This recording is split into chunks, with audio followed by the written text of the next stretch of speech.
Baha baha. Stream latency? Stream latency? Okay, we're here. Hello. My apologies for the break, but we return. We resume. Resuming. Trails in the Sky second chapter. We've done everything there is to do in Ruan, so if your checklist looks the same as mine, let's briefly run through it all. In your Bracer notebook, you should have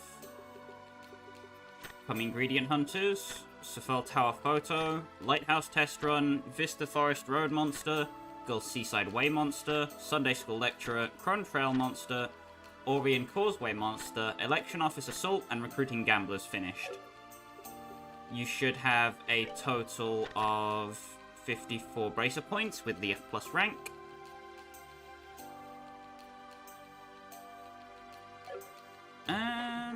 Fishing book should look like this, at the very least. I'm not keeping track of fishing too much. It's not really a priority this playthrough, but this is the bare minimum I believe you should be at if you've fished up every possible fish in the area. Your recipes should look like this. You should also have... where is it?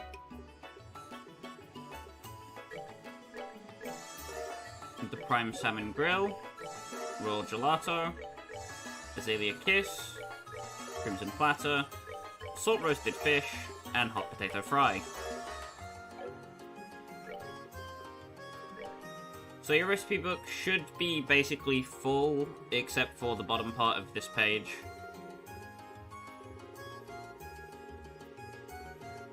If it looks like this, then you're all good to go. The one thing I'd recommend doing if you are caring about fishing at all is farming polychates, because they are the most basic form of fishing equipment.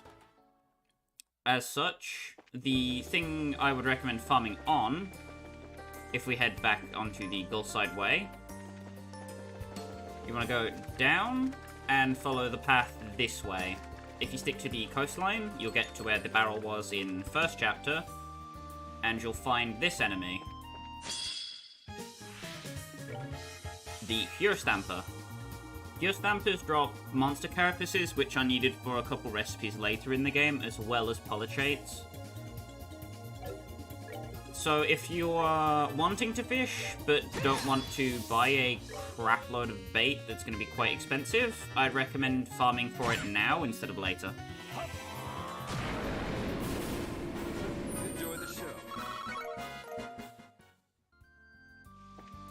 There's also a... where is it? Fit there. There's a fishing spot right here. So if you're missing some of the fish from this area, you can get them fairly easily while you're also farming, which is nice to know, I guess. You can get pretty much all the fish you need there. Ah, I didn't open that chest because of the save wipe. Okay. It's a good thing I came back then, huh?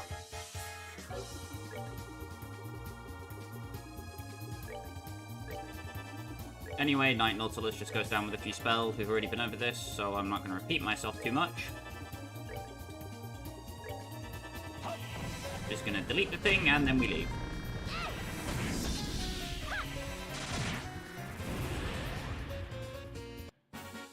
Well, that takes care of that. Indeed it does. There are smelling salts there. I'm not entirely sure if you value smelling salts, but you should. Uh-oh. Never mind, we're fine.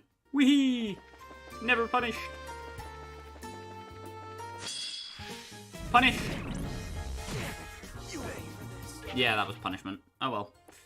That happens.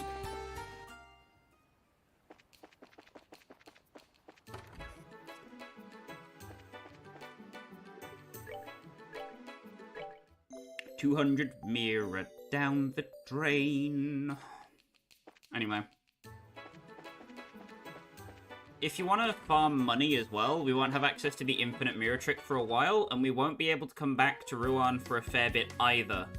So, if you feel like a gambling man or a safe scummer, you can make a decent amount of money here, convert those into accessories at the desk, and then sell them that way.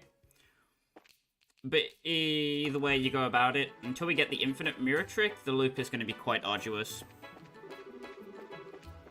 I should also mention the infinite mirror trick won't be accessible till much, much later. I don't believe we get the recipe for it until we revisit Ruan, actually, so it's going to be quite a long time. I suppose the final thing that I should mention is the Shining Palm location for this area. If you want to farm Shining Palms before you move on to Zeiss, I'm not sure why you would, but if you do, the Shining Palms are inside of Sefel Tower. They can be found in encounters with almost any enemy, I'm pretty sure, but you're more likely to get them in encounters that contain palms. The one place you can encounter palms quite frequently is on the first floor.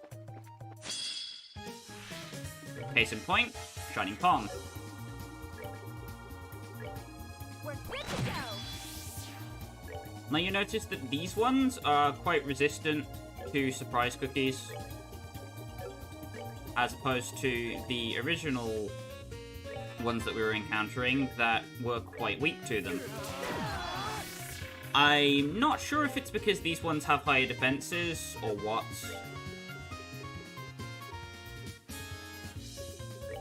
Either way. We got enough gas in the tank that we can take out one at least.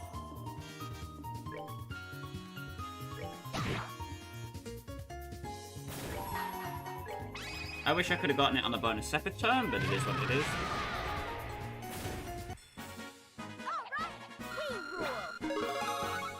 So that's how to find Shining Palms in this area. You can just go in and out of the main door and keep going up to the enemy until it gives you a Shining Palm. With that out of the way... Ah, yes. Another thing that is pertinent to mention. You will be able to go back to Airleton, but you can't go inside. The furthest you can get is inside the checkpoints.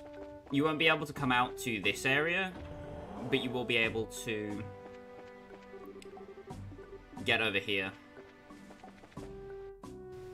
For example, if you try and go up to the gate, the door is closed. Which means we won't be able to come back to Airleton this way for a little bit. But it is a potential avenue for Airletonage.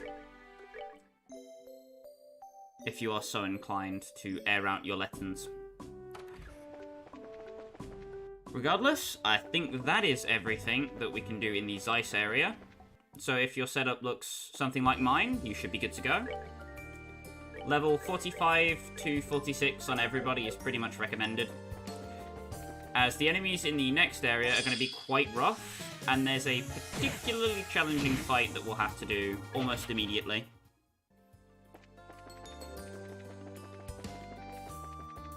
Because there's a couple gripes I have with the Zeiss section of SC, which I'll get to, but it's pretty much the same problem I had in FC. Where if you're going for all the bracer points, you're going to have a hell of a time. Because the game wants you to do things in a certain order, and if you don't do those things in a certain order that you could never conceivably know about, you will be punished for it. Anyway. Oh, crud. True. I should mention, you can upgrade Chloe's quartz slots now, but I wouldn't do that at the moment. As once we get to the Zeiss Central Factory, the list of quartz we'll be able to make will grow exponentially. So I wouldn't waste your time tuning up before you go to Zeiss, because we'll get a chance to upgrade all of our quartz immediately. Where is my amount of Sepith? I'm cutting it close on the time Sepith, but I should be fine on everything else.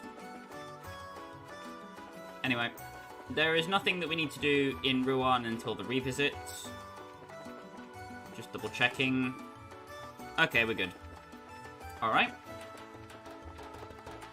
I want to head to the port.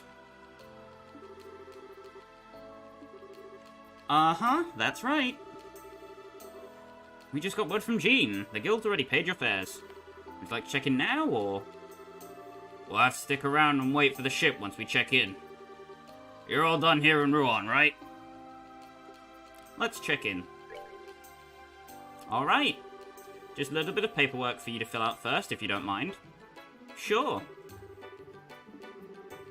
Okay. No problems, it looks like. Feel free to make use of the port until the next flight arrives. Thanks! Goodbye, steel drums. You will be missed. And the castanettas. No.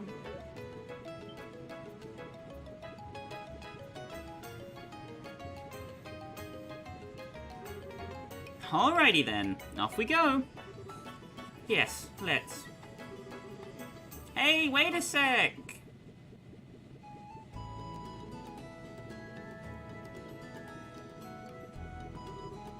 The kids! What are all of you doing here? We came to say bye-bye. Man, you guys are so cold. Just taking off without saying anything to us? You guys are meanie faces. The worst kind. Miss Chloe, why do you have to go? Oh, I'm sorry, everyone. I was going to say goodbye, but we thought you were all out. I get it. They were out coming to Ruan. I feel kind of silly now. Oh damn, Veg's here early. Cheers, Veg. Hang on though, that'd mean Matron Teresa's. I'm glad to see we made it in time.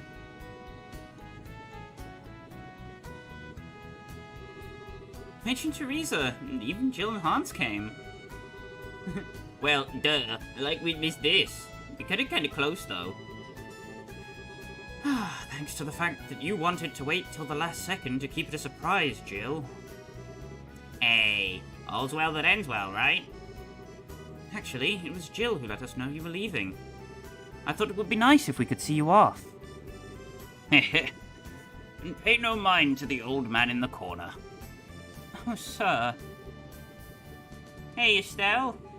I heard that Joshua ran away from home. Oh, Matron Teresa told us what happened. I see. I'm sorry. I should have told you all.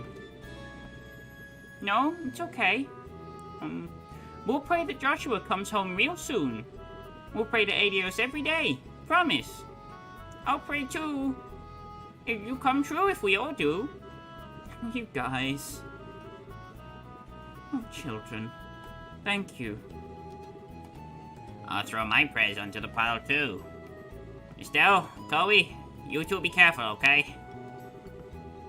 You do need to try your best, but don't overdo it and put yourself in danger. If something happened to you, I don't think he'd ever forgive himself. Jill, Hans.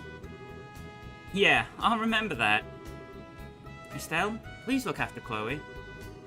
I know she seems strong, but she's still a little fragile in some ways. But Matron, I'm right here, you know. Leave it to me. I kind of suspect she's going to be helping us out more than anything, though. Well, Chloe, use this as a chance to examine yourself and your desires. Don't fret. Simply look for the answer you've been seeking. Yes, I will. I promise. Racers and students, both aspire to the path of knowledge in their own ways. You two have grown immensely in the short amount of time you've been here. Always remember, you never run out of things to learn. Do not become so overconfident that you forget to learn. If you remember that, there is no obstacle in the world that can defeat you.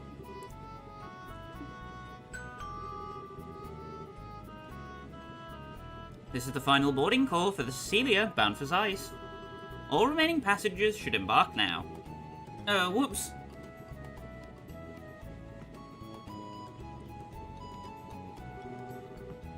See you guys. We'll be back soon, I promise. Everyone, take care. Be careful, you guys. You better come back with some great stories, and bring Joshua back with you. I have no idea why I made Jill sound like a frog. Sorry, Jill Stans, all two of you.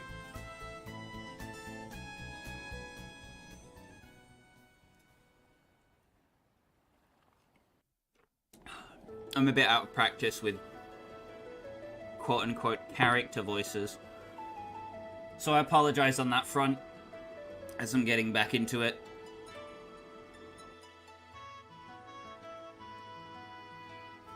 So, we're aboard the Cecilia, one of the other airliners in the region.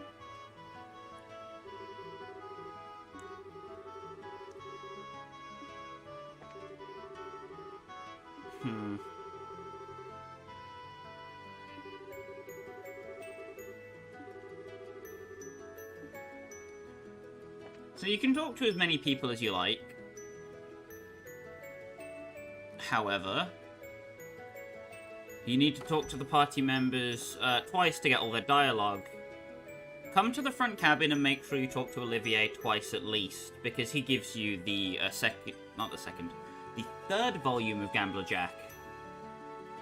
Estelle, enjoying our flight through the heavens? Look, gaze upon this magnificent azure sky. Ah, but there is nothing better to drink to. Well, the weather is great and the sky's pretty, but we're, almost to Zeiss, Olivier. Should you really be drinking? Oh, come now. Don't say that. Somewhere beneath this brilliant sky is my beloved Joshua. The pain he must be feeling on his solitary journey. Such thoughts drive a man to drink, you see. Excuse me, but that is entirely and exclusively my line. These things never get too serious with you around. I guess that's a good thing. Kinda. Maybe. I shall take that as the highest praise. I am relieved, however. Huh? The Black Fang. I had wondered if the words of the Phantom Thief had shaken you. I see I had no cause to be concerned, however. You have a will of iron, Estelle. Oh. You worried about me, Olivier? That's kinda sweet. Ha!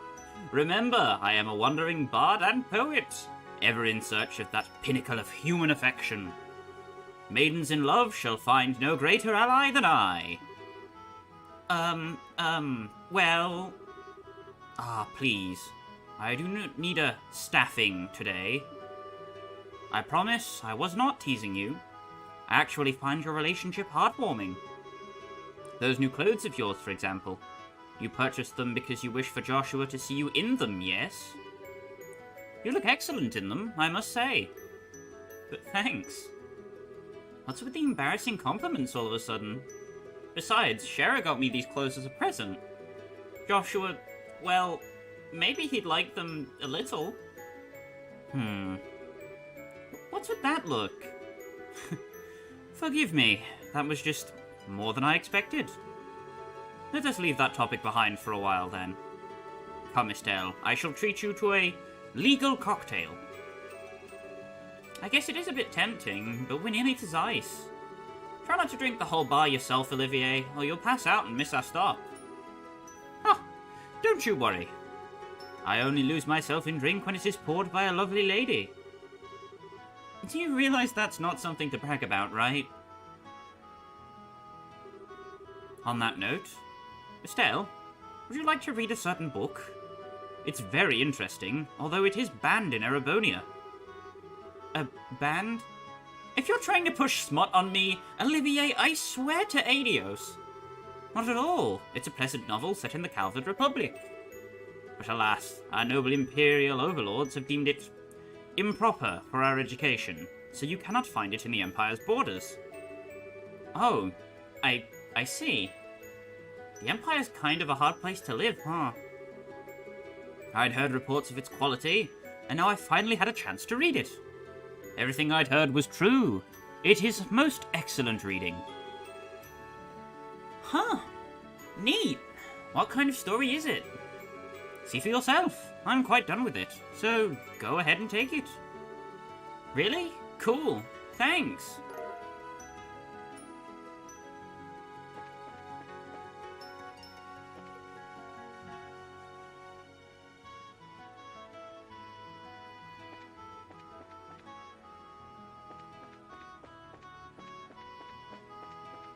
Nobody in the cargo hold?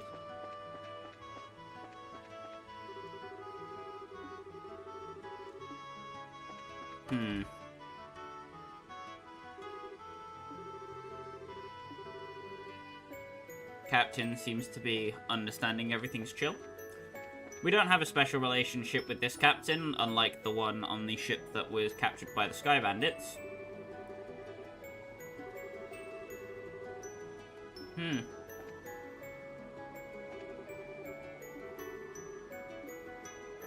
There's that mother with her worried kids. Oh, not worried kids, energetic kids. Zeiss has stairs that move. Moving stairs! Oh, hi Estelle. Taking a walk around the ship? Yeah, pretty much. Oh yeah, Chloe. What do you do when you need to get... what do you do when you need to get back to Gransel? Do you get the Royal Guard to fly you there? No, of course not. That would be a little obvious. I just use normal flights like anyone else. I usually go back twice a year. Once for New Year's, and once for Grandmother's birthday. So you're kinda used to passenger flight, huh? Oh, but what does Seek do then? Does he fly along at his own pace to the capital? Oh, well... Seek, come here. Huh?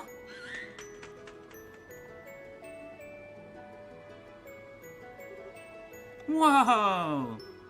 Scream? Sorry, I'm just calling you for a moment. Well, that was a surprise. So Seek can follow the ship? Cool! Scream! Seek can fly levels at speed... Seek can fly level at speeds of up to 1,800 Selge per hour. Most airships cruise at around half that. So to Seek, this isn't much faster than an evening stroll. Oh, I see. You really are better than the average falcon, aren't you, Seek? Scream!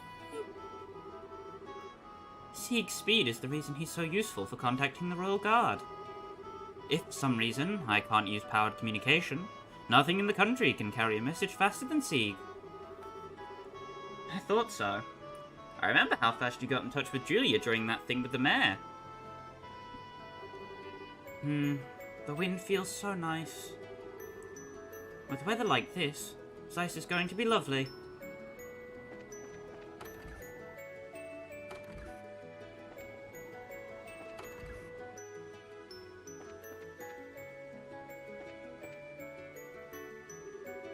Estelle, something up? Wandering around the ship again? Pretty much. I never rode airships much before now, so it's all kinda new to me still. I gotcha. Yeah, full braces do a lot of traveling, so airships are real handy. Heck, probably use them even more than merchants and whatnot. Yeah, I remember how Dad was always out on business. I wonder how he's doing. Last I heard, he was made top general of the army, so I bet he's so busy it'd make our eyes spin. Just desserts for the man who always tried to take it as easy as he could. It is kinda hard to imagine Dad being busy somehow. I'm curious though, Agate. You seem to respect Dad, more or less. So why do you always trash talk him so much? It's not talking trash, really. Besides, your old man's the one who's rude, you know. Every time he sees me, it's all, good work, or, what a good kid. Treat me like some kind of fresh-faced punk. Yeah, Dad does like to tease people. That's how he is to everyone, though, so I never paid attention to it much. You know, you're kinda lucky, being a girl and all. If you're his son, you'd probably be in the middle of a huge rebellious phase right about now. Really?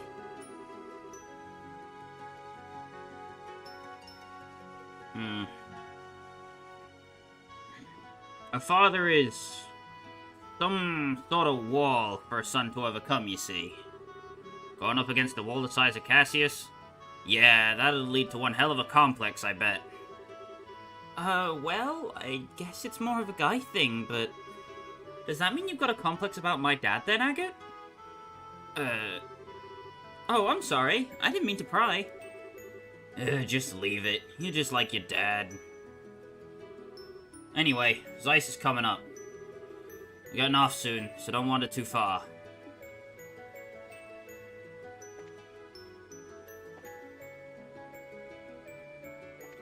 Well then, why don't we sit down, and while we wait for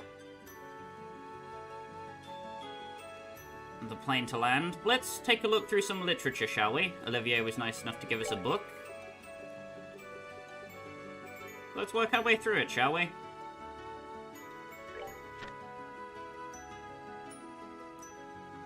Gamblerjack Volume 1, Chapter 1, The Girl.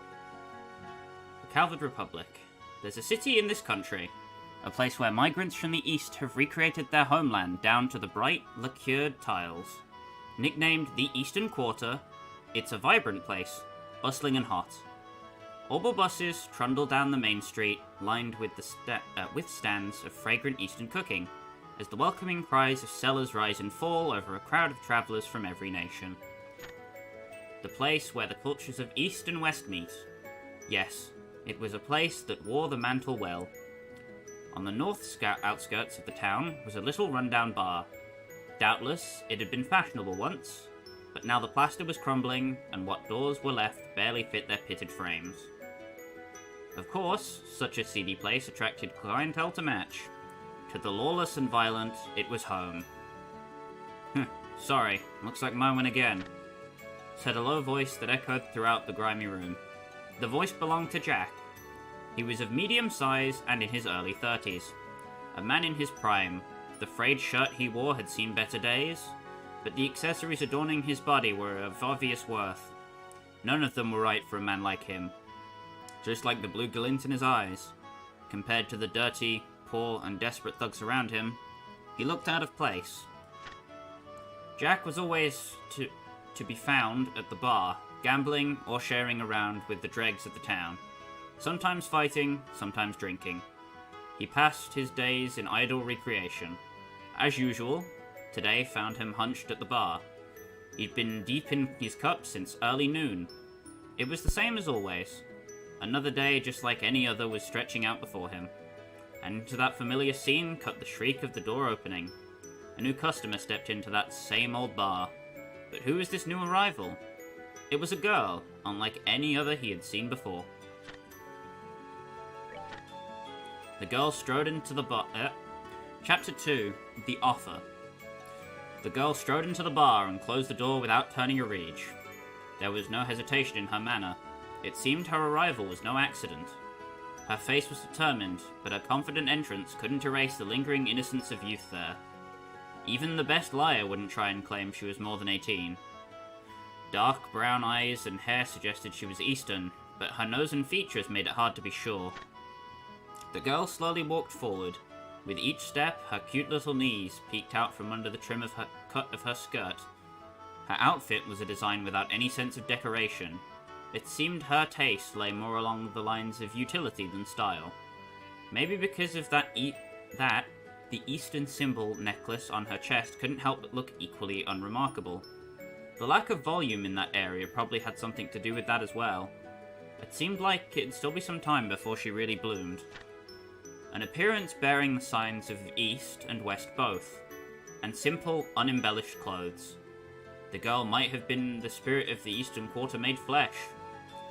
She caught the eye of one of the punks hanging about almost instantly. "Hey, hey, little girlie," he slurred. "Wanna have some fun with me?" As he spoke, he grabbed the girl's wrist with one greasy hand. It happened in an instant. Her arm flew up, dislodging the punk's grip. Now freed, her hand disappeared deep into her skirt, and then slid out with a massive gleaming black iron. She pressed it to the space between his eyes. He stared at the object for a moment before collapsing to his knees in fear. It was an orbital gun of cunning make. A high-caliber Verne Company model. If she'd shot that firearm, the punk would have lost his head instead of his bladder. It was not your average self-defense weapon. "It's the latest model," she purred. "Want to see what it can do?" She was cool and calm. The barrel of the gun didn't waver a bit. If she fired, her aim would be perfect. Overwhelmed by the girl, gun, or both, the punk couldn't move a muscle. Everyone else in the bar remained frozen as well. All eyes were on the girl. "Hey, miss, hate to ask, could you let him off with that?" Maybe the speaker couldn't stand it anymore, or maybe it was disturbing his drink. But the husky, sensual voice broke through the silence. It was Jack. Still planted firmly in his chair, breath smelling of liquor, he continued. "I'm sure he's very sorry and he's learned his lesson." He shot the punk a meaningful look. As if in answer to it, the punk started nodding his head vigorously. "I've come here to gamble," the girl said suddenly. She slowly lowered the gun in her left hand, and her expression remained cool and detached. "Sounds good. Come on over here. Give me everything you got." Jack's words had an immediate impact, not on the girl, but on the gathered goons and hoods. They all shared a glance, each and every one of them, with the dirtiest grin you could imagine. Chapter 3. Challenge at High Noon. Jack and the girl moved over to the table in the back. Unlike the other pitted and sticky furniture, this table was smooth and polished to a shine, and seemed meant for gambling. Without a word, both took their seats. Jack sat against the wall, and the girl faced him straight on. The other patrons were captivated. Helplessly fascinated by the match, they snuck glances at the pair, ears straining to listen in. The bar filled with fidgety silence. The girl's game of choice was poker. Jack accepted wordlessly. After a brief exchange to confirm the terms of the challenge, they settled on bets. It was to be 100 mira a hand, not even enough to buy a beer. But Jack considered that fair for a match against a kid, and said as much. The dealer was the small fry punk from before. Jack gave him a quick eye signal. First hand. Both discarded just one card. Jack called, and the girl stood. Jack had 2 pairs. The girl had just 1. Jack was the winner. "Sorry, little missy," he drawled. He raised his glass to her and downed the amber liquid in a single decisive gulp. Second hand. Both discarded just 1 card. Perhaps trying to look confident, Jack let out a big, clear sigh. The girl called, and Jack stood. The girl had 2 pairs, but Jack had the same, but the cards told the tale. The girl's hand had the high card. It was the girl's win. "What?" Jack exclaimed. His hand that had been toying with the glass froze. Immediately, he glanced over at the punk who was dealing. The other man avoided his gaze. "Something wrong?" the girl asked. Her words were even, and her face betrayed nothing. "No. Forget it," he said. She swapped out some cards. The game suddenly took on a new angle. The look on Jack's face changed instantly. Lightly clearing his throat, Jack put the glass back on the table with his left hand. Then once more, he cleared his throat. The dealer recognized the signal, picked up the cards again. It was their code for deal normally next round. Third hand. As expected, each discarded just 1 card. Jack called, and the girl stood. Jack's hand was a full house. "How about that?" he crowed. With a flourish, Jack laid his cards on the table. The bar patrons snickered into their cups. The girl set down her own cards without a word. 4 sevens. It was the girl's win. The bar once again returned to silence.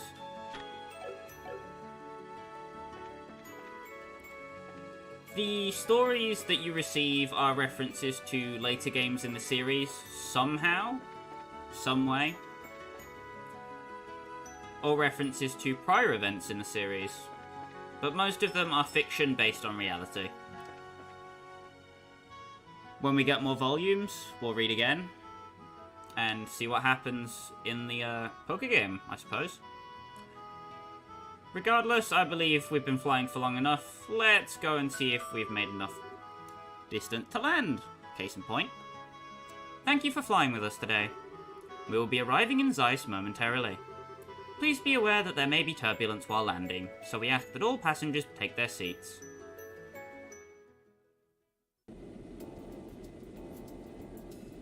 And we're back in Zeiss.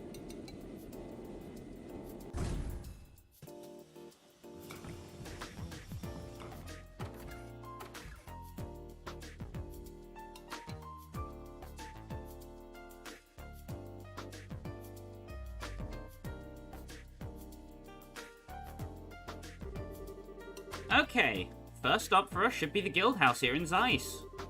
We need to check in with Kilika. Kilika? A rather exotic name for LeBeau. It sounds Eastern. What kind of woman is she, I wonder? You never give up, do you? Let's just say, she isn't your average woman. She's bolder than Scheherazade and is capable of running a guild house as the queen herself. And she's a master of Eastern martial arts. In fact, word of advice, don't even try unless you want her to rearrange your face. Now my interest is positively piqued. What are we waiting for then? Let us away to... Whoa! Is this the fury of Kilika? Won't you give it a rest already? It's an earthquake. Help! The dock is going to collapse! Run for your lives! Everyone, please calm down. The port is designed to endure high-magnitude earthquakes. It can easily handle one this small. Please don't panic.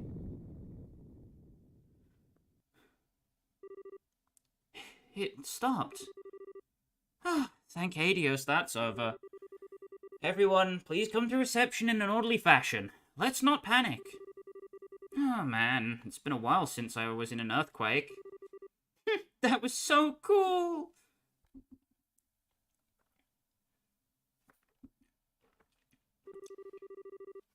Well, that was a great way of getting welcome to Zeiss.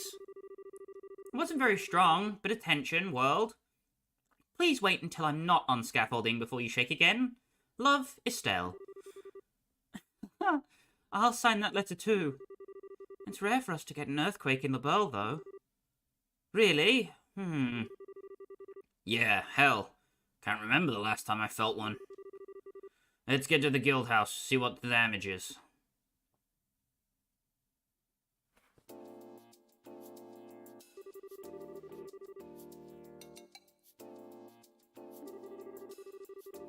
So there was no sign of damage to anywhere outside the central factory. The city has also remained calm for the most part. I believe there is little to worry about on that front. Yes, I understand. Please continue doing what you can. Farewell. Your timing is quite serendipitous. Thank you for coming, Estelle, Agate. I imagine your welcome at the port was quite warm. Yeah, kinda. It's been a while, Kilika. And as usual, you already know everything that's happened. Good to see you again, Kilika. Likewise, I'm glad to see you here. And you two would be Olivier Lanheim and Her Highness Princess Claudia, I believe. Or shall I say Miss Chloe Rins? I'm Kilika. I handle the reception here at the Zeiss branch of the guild. A pleasure to meet you two. No, the pleasure is ours. My word, but your beauty eclipses even what I expected. Madame, allow your humble servant Olivier Lanheim to improvise a song to... According to Jean, you're both officially registered as assistants, yes? Assistants are free to use the rest area upstairs, just as normal bracers do. Feel free to use it to relax, for meetings, etc. Thank you! Yes, but my If you wish to play your lute, you are welcome to play it upstairs. Do restrain yourself to reasonable limits, however, if you please. Yes, ma'am. Wow, I think Killica might be even harder on Olivier than Shara. Right. Anyway. How are things looking in terms of the work piled up? We do have some work posted, but nothing urgent at the moment. You're welcome to attend to it as you see fit. But, Huh? What's up, Killica? You look like you're thinking about something. This is not a normal job, but a request from the guild. In your position as the group investigating the Society of Ouroboros, I'd like you to check on something. This is a bit sudden. What do you mean? It's actually what you might expect. I want you to investigate the earthquake that just happened. Investigate the earthquake? Do you mean, like, go around asking about damage? Well, sure, but what does... Well, yes, that as well. However, 3 days ago, a similar earthquake occurred at the Wolf Fort. It lasted about 10 seconds, and the quake was not strong enough to cause any real damage. Just like the last quake we got. Great. There's one particularly odd point, however. The earthquake at the Wolf Fort did not affect the city of Zeiss. Wait, huh? Well, that is strange. If I recall the map correctly, the Wolf Fort is not far from the city. An earthquake centered there certainly should have been felt in the city, at least to the smallest extent. It was a weak quake, so it is possible we simply did not notice. Still, your friend is right. It does seem unusual. Unnatural. I cannot help but feel a terrible sense of foreboding about it. No, I think I get it. Just like with our ghost, weird stuff like this makes me curious too. Anyway, sure, we'll take the job. Guess we should ask around the city of Wolf Fort, right? Yes, I'll be counting on you. Mr. Murdoch is already gathering information about the quake in the city, however. I expect he'll be thorough, so you don't need to worry about the city. Okay then, so off to Wolf Fort. Well, ultimately, this is just my suspicion. Nothing urgent. Feel free to investigate as you see fit while working on other jobs. Besides, I believe you have someone to say hello to, yes? Oh, yeah. We saw a new gospel too, so we really should go see Tita and Professor Russell. That seems like a good idea, yes. Let us delay our guild work until we say hello then. Come, let us reunite with Tita with joyful young hugs. When the heck did you take the lead? Whatever. Let's get to Gramps' workshop.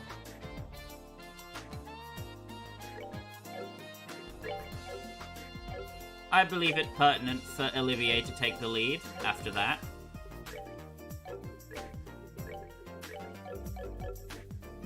Because screw you, Agate, I'm sticking it to the man. Firstly, before we leave, check the notice board. We have 5 quests. Cull the Tunnel Monster, Trap Plains Monster, New Model Orbital Gun Test, Training Assistance, and Stolen Sign. Stolen Sign can be done almost immediately.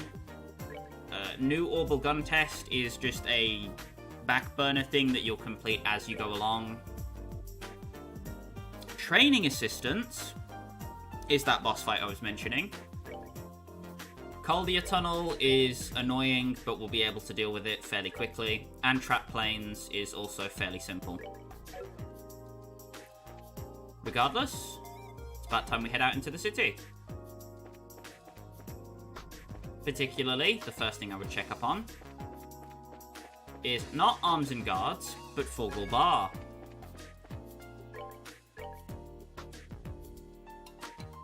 Because Foul Magma Roast gives you plus 20 strength for 350 mirror. Money well damn spent. You can use somebody else's turn to give Agate this, or use Agate's turn to do this, and then hit the enemy with a final break with 20% boosted damage. Bonkers.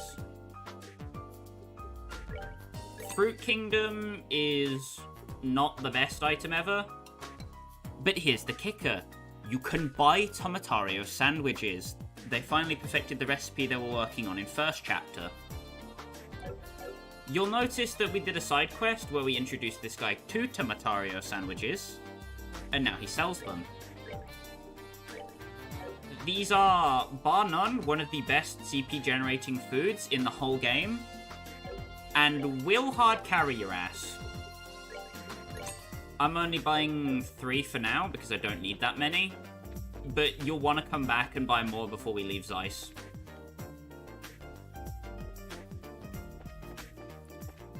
Secondarily, we want to go to Bell Station.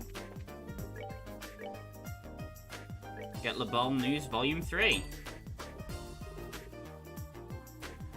Also, the soft knit cap. If you don't have enough, what is the name of it? Where are my accessories?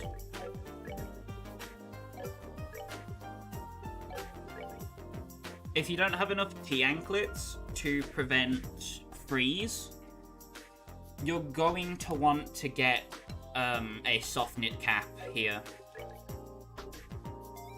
Although petrification is the more concerning ailment that we need to worry about right now.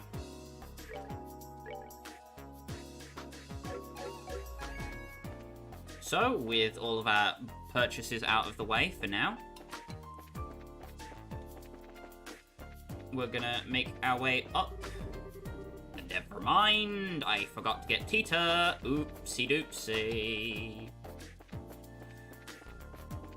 Let's not forget about the cutest little love ball of floof, shall we?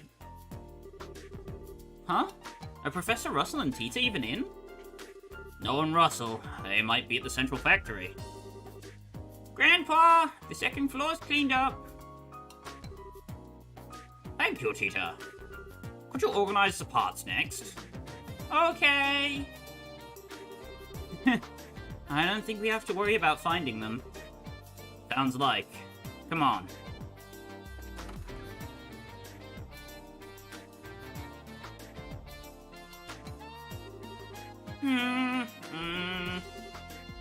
Yo, you doing alright, short stuff?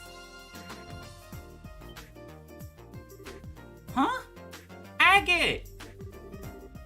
Yay! You're back! Where have you been?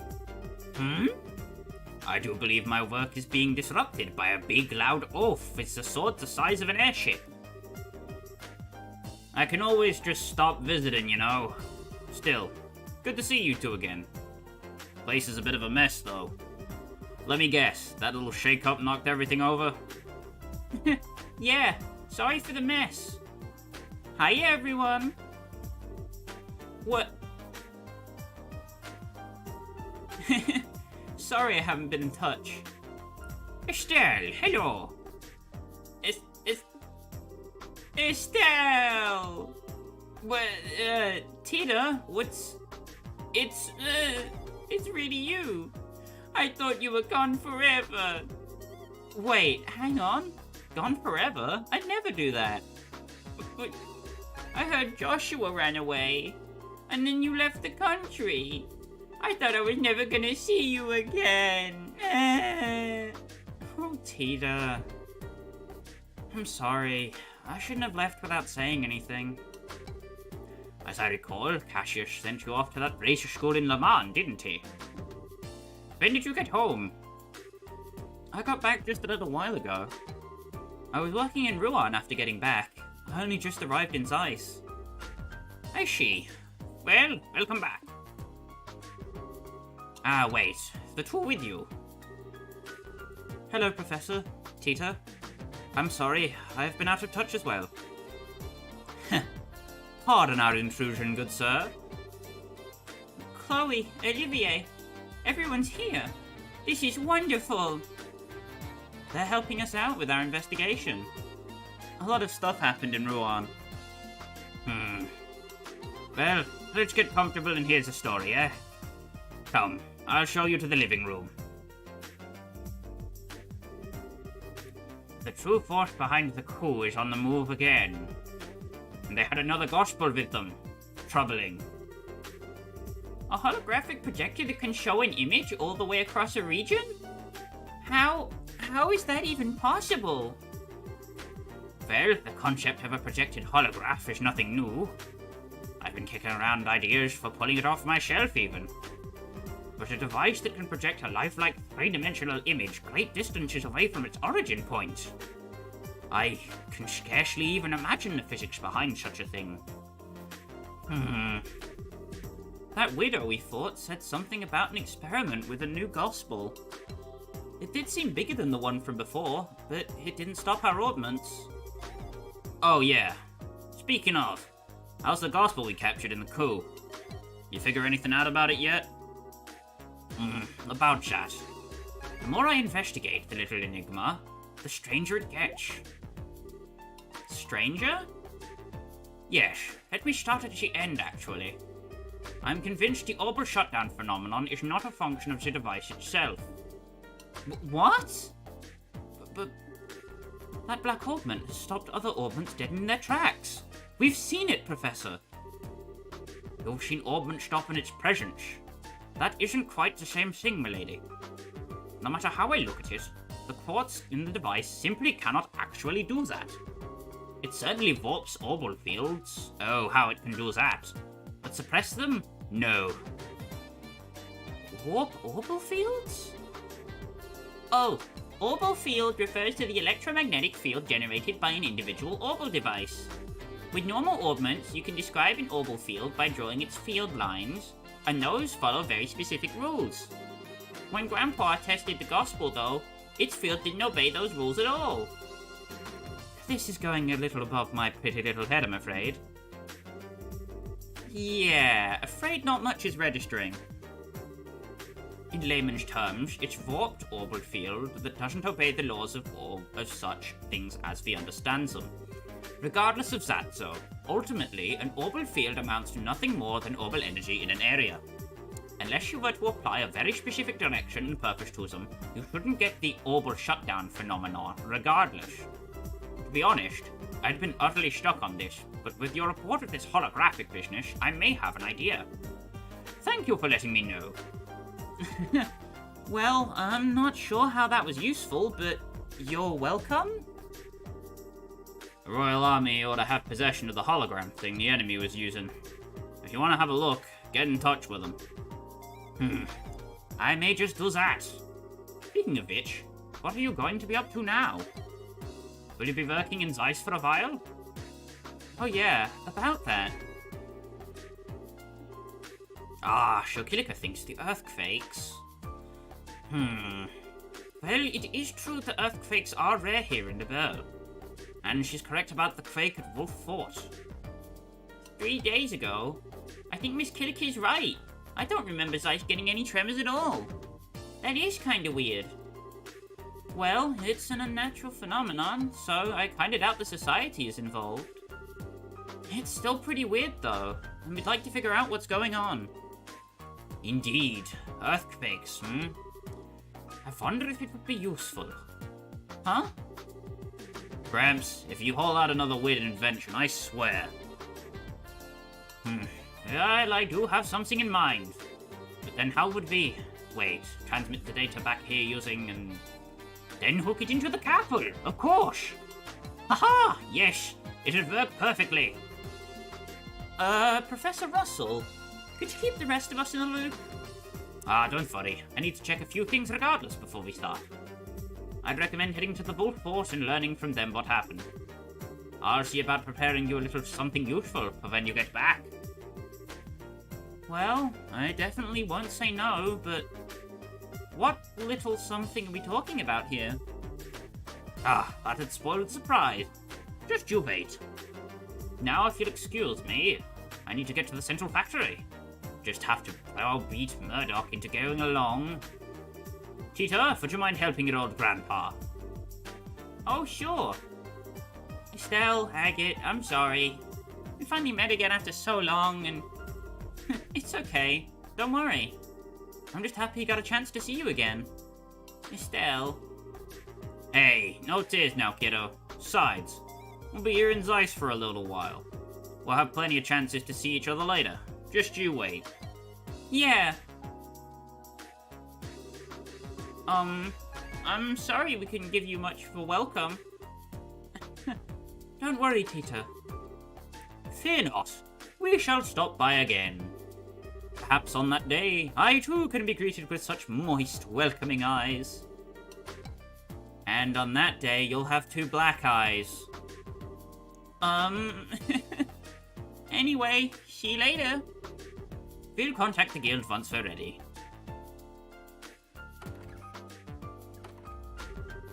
Well, those 2 haven't changed at all. Still inside all the time fiddling with machines at her age. Kinda makes me worry, you know? She doesn't do a lot of girl stuff, I guess. But hey, I didn't at that age either, and I turned out okay. Her parents ought to be the ones worried about it. Dang it. Guess they can, being out of the country. Think I might have to talk to Gramps about it next time we see him. Why, Agate, that's quite a brotherly thing to say. Huh? Or perhaps a fatherly thing to say. Ah, what a fine daughter. You would make any man jealous, Mr. Crossner. You looking to lose some teeth, Blondie? Not at all. Indeed, I do envy your bond with that girl. To be honest, I understand what Olivier means. Tita's the kind of girl you wish was your little sister. I envy you, Estelle. Hey, Chloe, cut it out. Well, don't worry. Everyone will get to know us soon enough. Except for Olivier. Maybe. Estelle! An arrow! My heart! Oh, but I can't keep up with this. Let's get the show on the road, huh? You're right, we should. So, let's make our way over to Wolfport while we work on those jobs. Wrong. Don't approach Wolfport or you lose bracer points. You want to stay in town. Firstly, we want to advance up to the Orbital Factory.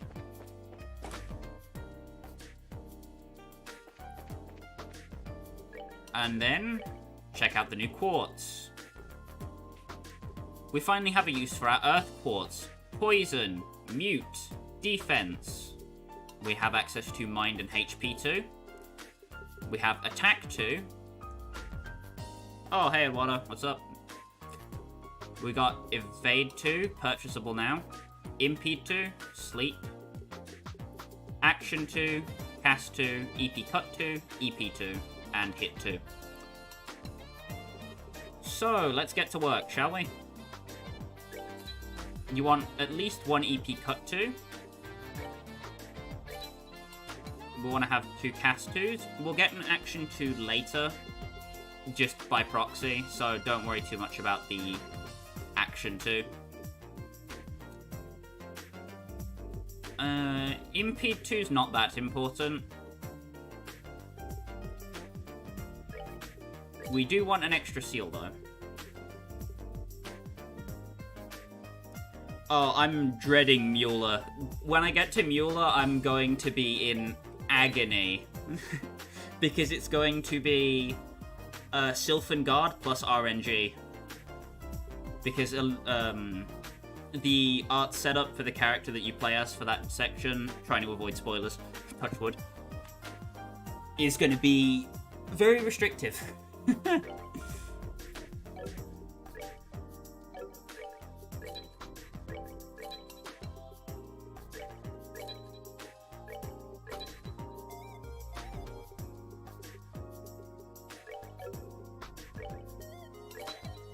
Oh boy.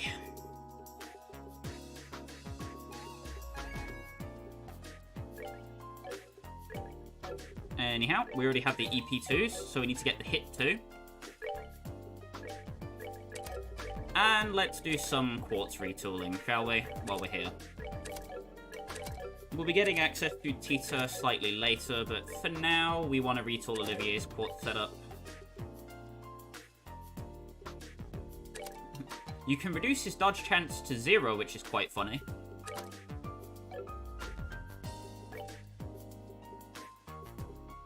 Between the clog boots and hit 2.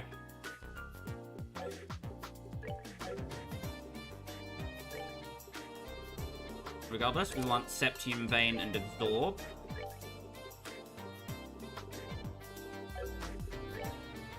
EP Cut 2. Where is it? And hit 2. That gives us access to the ultimate cheese spell. All hail Chaos Brand. How we have missed you.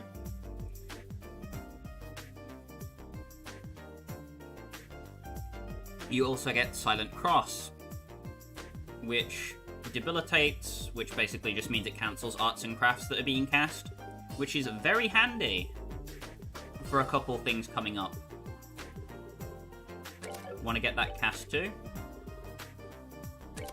And then I'm going to put Seal on Olivier so that he gets access to Phantom Pain. Because Phantom Pain, La Crest, A Crest are quite useful.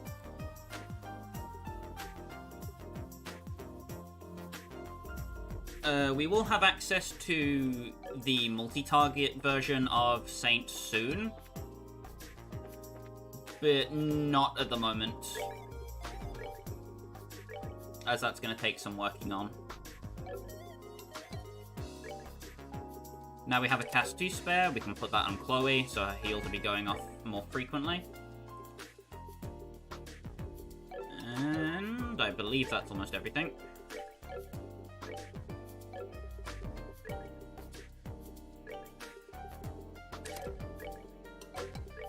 Want the HP 2 on Estelle and a defense 2, which gives her access to Earth Guard and healing spells.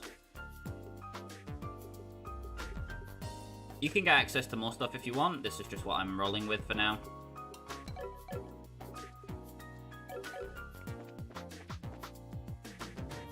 Anyway, first port of call is going up to the 3rd floor and going to the factory, workshop. Speak to this dude. What is it? Yep.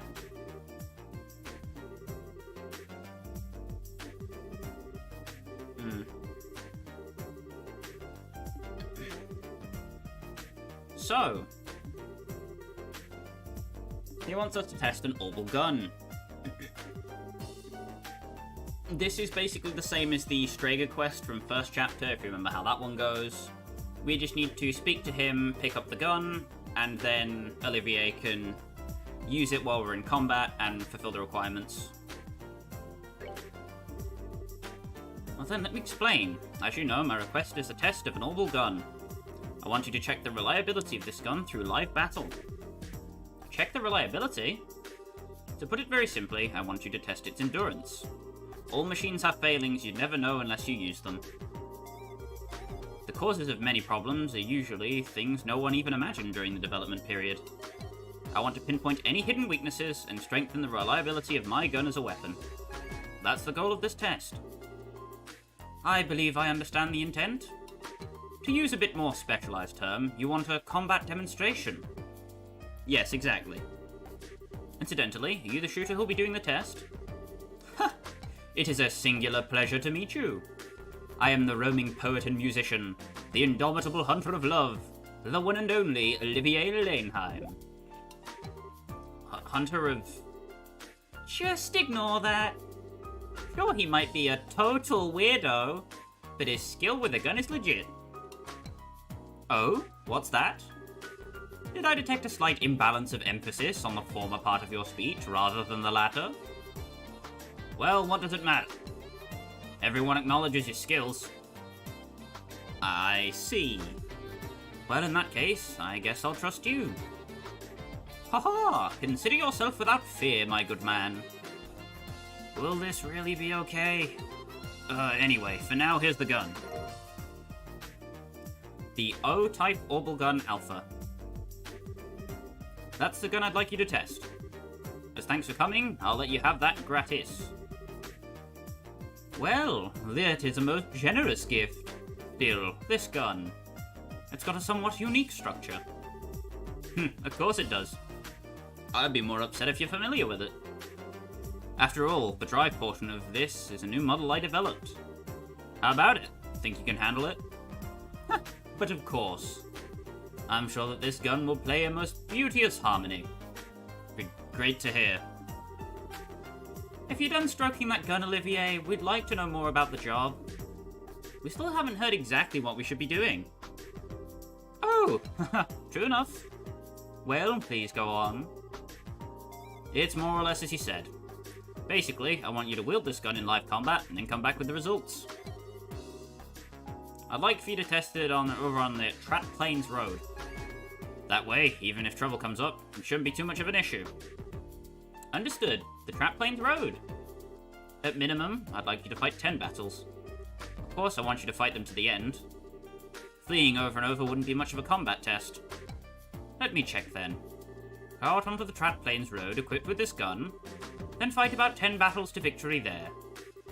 And once that's settled, come back here and report. That it? Yeah, I think that should do it. If you don't have any more questions, I'd like you to get to it. Everything clear? Yep, I think we got it. We'll be back soon.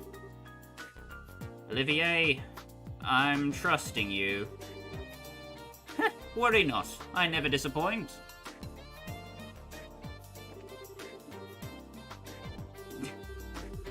Especially you, Olivier, do your best. Vote of confidence. Anyhow. Next destination is first floor. We're going to go back out to the guild and get a quest from Kilika. You want to make sure you actually equip the gun as well, because the game won't do it for you for some reason. It's slightly stronger than the Stinger 2, so if you didn't pick that up, then, well, no harm, no foul. Either way, let's ask her about the sign. Seems you had a look at the bulletin board. Will you help with the investigation too? Yeah, that's the idea. So by the sign, do you mean the sign with the crest that hangs outside the branch? Yes, that sign was stolen. There's no particular practical problems as is, but the emblem is the symbol of the guild's mission and duty. With it stolen, we can't just sit quietly. I see. Yeah, kinda hard to ignore that. Looks like someone's insulted us. So, how'd it go down? It was discovered yesterday around noon by Branch Bracer Wong. When he came back to report, he realized the sign was missing. We think that the crime happened during the day then. I was away at the time on other business, but a worker in front of the branch witnessed it. It seems the criminal was a person in disguise. Disguise? Estelle, could it be? No way! It seems you have a suspicion. So, how about this? Beauteous princess and her companions. The soul of gathered heroes is in my hands. Should you desire its release, you must defeat my curse. The first key is in the city. Search the back of the 40-year-old man. This card was sent shortly after the crime was discovered. From the content, I assume it's declaring responsibility for the crime. It seems it is certain. I knew it. It's him. By him, I assume you mean Phantom Thief Blue Blanc. I have heard about the events in Ruan from Jean. I suppose this case marks a challenge from Phantom Thief B? Interesting. It is a challenge from none other than my rival. Of course, I shall accept. I don't know. It seems one-sided, yeah? Don't matter. He picked his fight, we gotta take it back. Anyway, let's start our investigation with what the card says. Let's see. The card's words. In the city, and the back of the 40-year-old man, huh? If we take it straight as is, I guess we gotta look for an older guy. Certainly, looking in the literal sense would mean that, but after the case at the school, I think it's clear that it won't be so straightforward. Those messages were all metaphors, weren't they? I wonder if this is one too. Well, who knows? No point in worrying about it. Let's start investigating the city. Yes, I think that's the only real option. Well then, I'll expect good results. Ha! Leave it to us. Let's be off.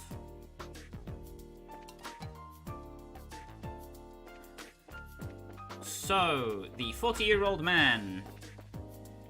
I believe... Ooh, God, what's that in reference to? There's two hints that I get confused. I think this one is about the clock. If you investigate the back. Blue Blanc side quests are fun. It's also free BP with no combat, so yeah, I appreciate them.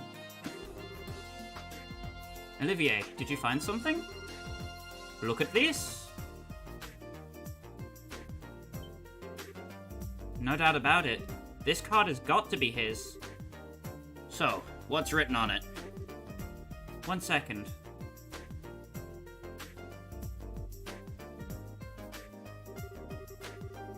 Beauteous princess and her companions. That which you seek is yet far off. Your second key is in the central factory. Search within the wisest one. And that's it for our next hint. Next stop's the central factory then? Yeah, we know the place, but who do you think this wisest one is? It's not Professor Russell, right? Well, whoever it is, we know where we'll find it. Let's go check it out. Let's be off. Yeah, let's go.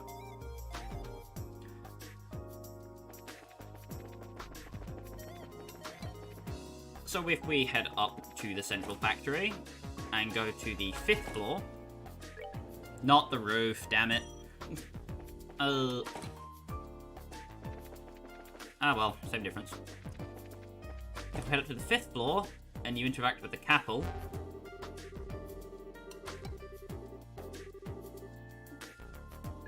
want to search Central Factory, Universal Tech, and Bracer Guild sign. It says, a metal sign removed from the Zeiss branch of the incompetent Bracer Guild by the genius and dashing phantom thief Blue Blanc. While its financial value is insignificant, the shock to the guild members is likely considerable, and reading this now must fill you with shame. I have probably said enough, I need to provide the next key. The third key is in the city. Gaze up at the 3 Hatted Brothers. Note, this entry will self-delete. You are recommended to commit this entry to a memo immediately. And it's gone.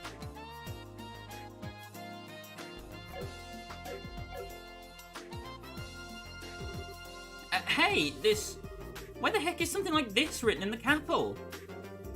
How such a thing was accomplished, I do not know. But the data appears to have been overwritten. Even for my enemy, I must say, bravo. Jeez, is there anything this nutcase doesn't have up his sleeve? Whatever. You wrote that down, right? Yeah, of course. Our next stop's somewhere in the town. I believe we're searching for the 3 Hatted Brothers. It must be a metaphor of some kind. Alright, that's plenty to work off of. Let's move.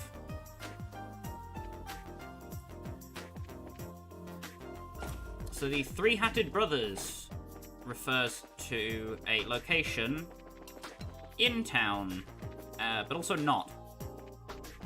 Kind of. It's not a place you can walk.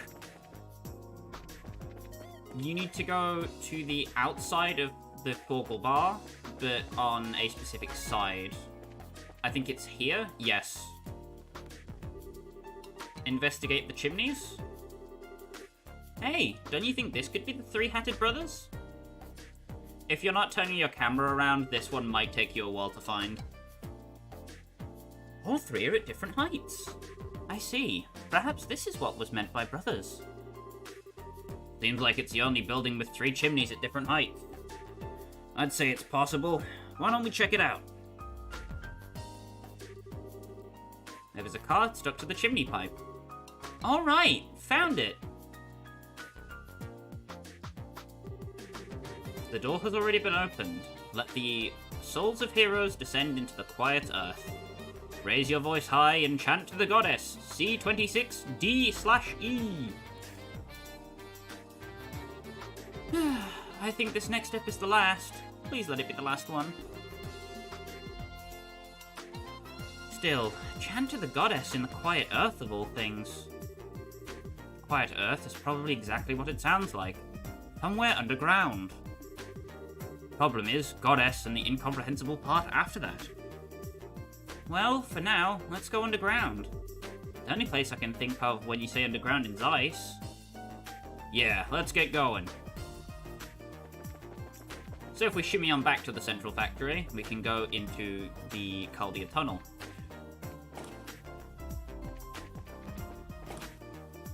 If we take the elevator down.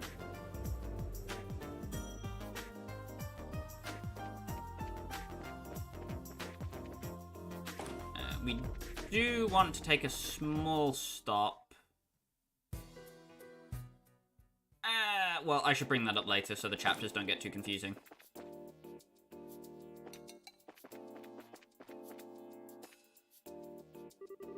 Do we talk to Faye? Ah, Faye! It's been alright. How about you?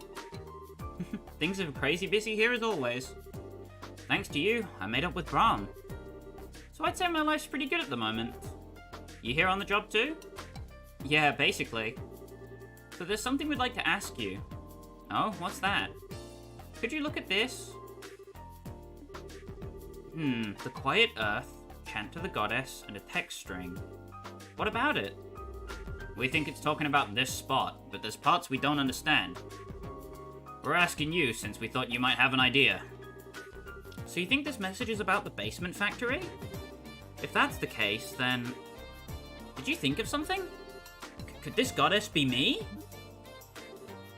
We're not too worried about that part. It's the bit below that number thingy. Ah, right.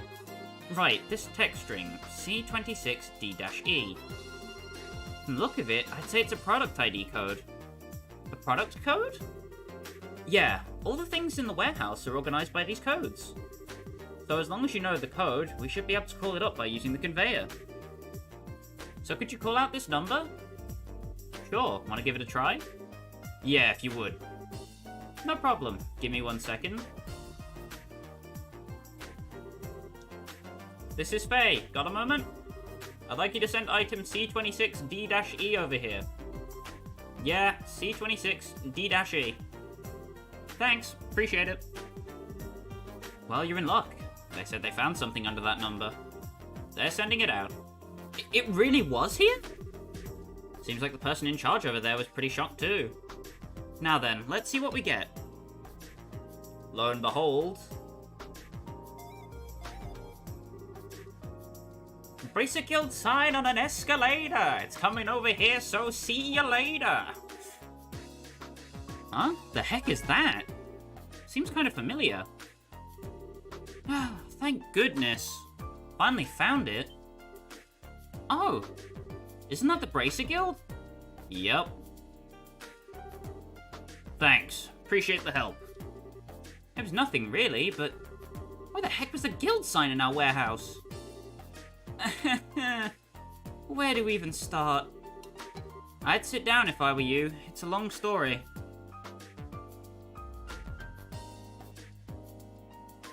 And it's finally reinstated. You did well to reclaim it. I had every confidence in you. Glad we were able to live up to your expectations. But man, this time we really got jerked around by Phantom Thief B. Yeah, feels like once again we got a good picture of how strong he is. Maybe that was his goal all along. He's trying to intimidate us by showing off his power, in other words. Don't know if he thought it through that far, but still. One way or another, it's obvious he's no ordinary foe. Be sure to tread with caution. Wise words from a wise woman. Yeah. This task is officially complete. With that, I'd like for you to return to your main mission. Got it. If you'll excuse me. The stolen sign is complete. You can report that immediately. No penalty for reporting or not reporting. No bonus points, so just 4 straight up BP. Secondarily to that, there is something that you want to do immediately. Before we do anything else, or before we leave Zeiss, rather, you want to go down to Caldia Tunnel, not Claudia, bloody hell. Speak with Rudy. This gives you an extra bracer point. For some reason, I had to redo all of the Zeiss side quests because I did this out of order on my first playthrough. This was not the first time this happened to me in SC. I went through pain, so you don't have to. On top of those, that creepy dude in black. Something bad is going on, mark my words. A dude in black?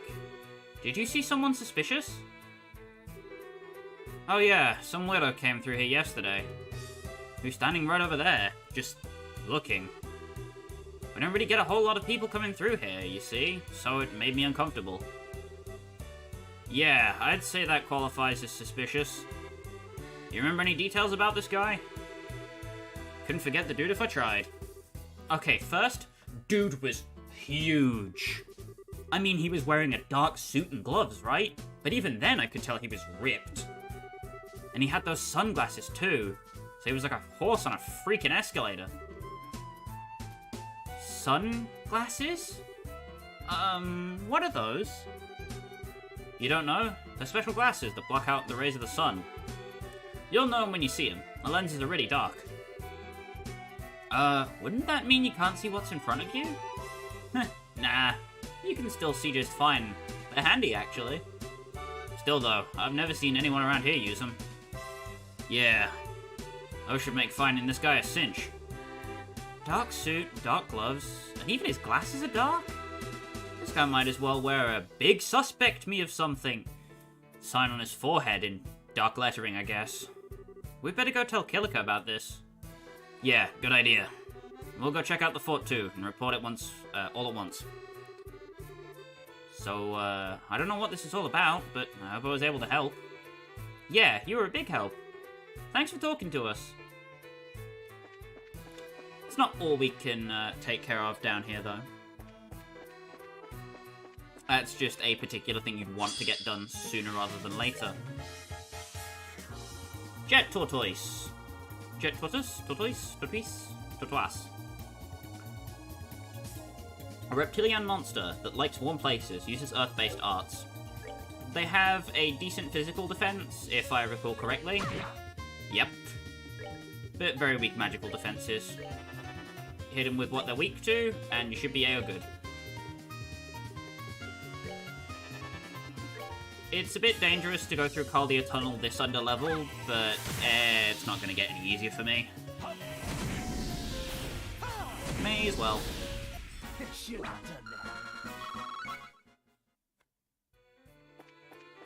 So there's a couple of things we want to investigate while we're down here. Firstly, we want to fill in our bestiary. The gummy worms are now damp crawlers. A lava monster living in the darkness spews sticky fluid to weaken its prey. I wouldn't recommend fighting them as they can steal your HP and the fight can drag on and just be a pain in the arse. Not worth it at all. Game, what was that? What? What was that? Isometric perspective. Anyway. Game trying to screw me aside. There's a chest. with left proj. Back in the good old days, this required keys to open. So yes, frog is a type of bait.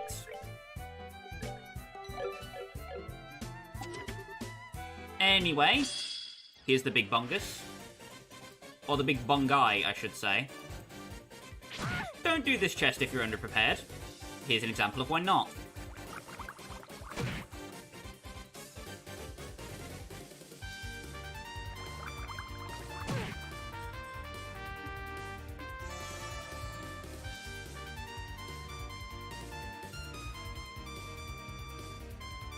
And almost dead.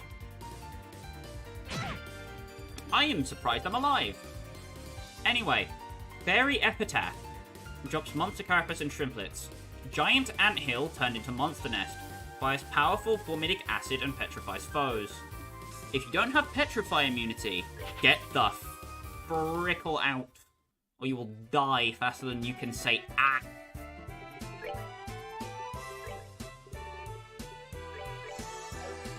That encounter is particularly rough, and I don't recommend dealing with it right now. We'll have a chance to come back before we leave Zeiss, so it's no big deal. Anyhow, the other enemy that we saw in that fight, Cave Ray. A monster living in the dank underground, fast and armed with poisonous fins. Unlike most of the enemies down here, its physical defense isn't that great. So you can poke it until it dies. Bonk. Enjoy the show. I don't believe that the battles done down here count towards the quest for the orbital gun prototype, but I could be wrong. Either way, you'll notice that the limestone cave is closed, which means we're not allowed any limestone cave swag. Boo-hoo. As much as I'd love the EP Cut 3 that's in there, unfortunately the game says no. And for good reason, because we'd be broken. Here is the primary reason you'd want to come down here. There is an augment charging station. This is one of the few forms of free healing you'll be able to get access to in Zeiss, which makes this a decent grinding spot, if that's what you want to do. I'm not personally going to be doing that, but if you'd like to, that's an option.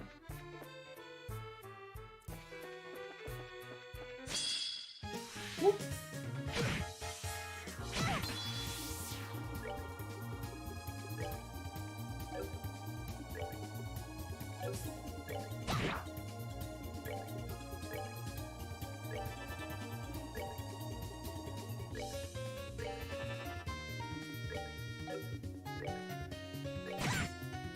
Just want to get Chloe's BP up a teensy bit while I'm here. Almost got Olivia killed. Sheesh. Care for a rematch? But yeah, free heals and free EP for the win.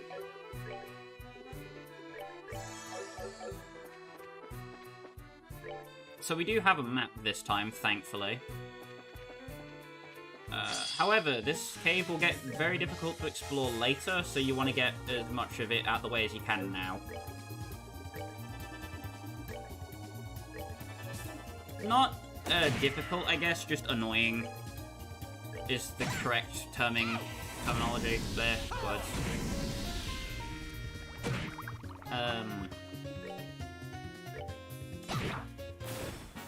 I'd rather not go through here with night vision goggles on. Thankfully, I don't have to. If we head... I believe it's down this way. There is another monster chest.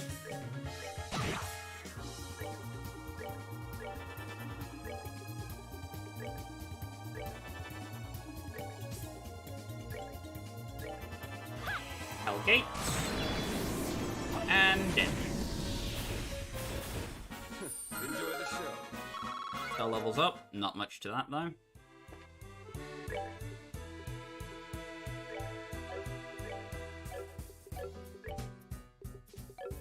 Not augments. I want to go to tactics, battle position, and push everybody together in the middle.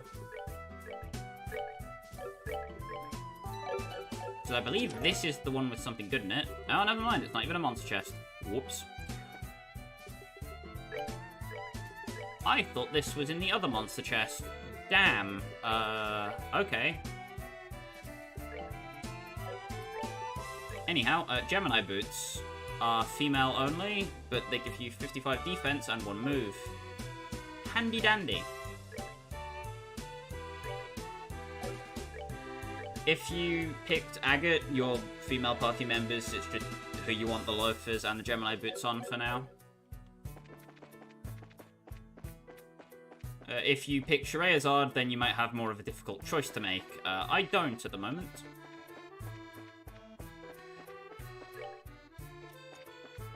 Anyway, top side should have the last of the stuff, and there's the whale frog we need for the monster quest. There's the Tira Bomb. You're not digging this whole 1 item per chest thing, are you? Nope. Death Blow 2. The empty chest shape tempts you to climb on top of it and start writing the next great Zemurian novel. You somehow resist the urge.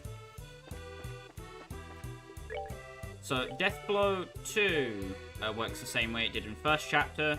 It 100% kills an enemy, but then breaks.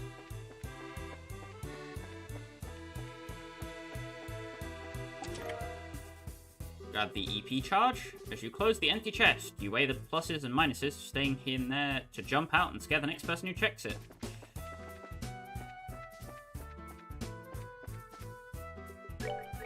So with everybody moved back, we can save on up. Exterminate. So, this encounter is kind of spooky.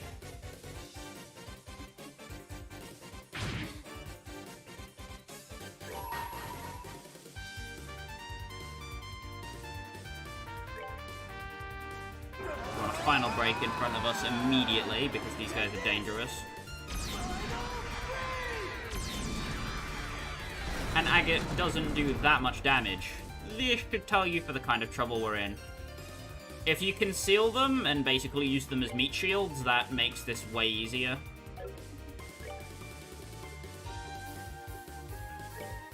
However, some of us are not so lucky. Chloe's Comfort on the female whale frog will make your life way easier. Take 'em down. And Olivier has access to the cheese method. I believe it works on the male whale frogs, but not the female. Please work. Yeah! Alright.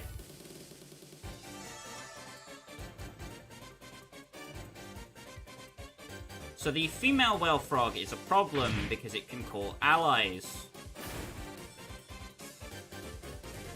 And Chaos Brand is your best friend, as is per usual in these kind of runs.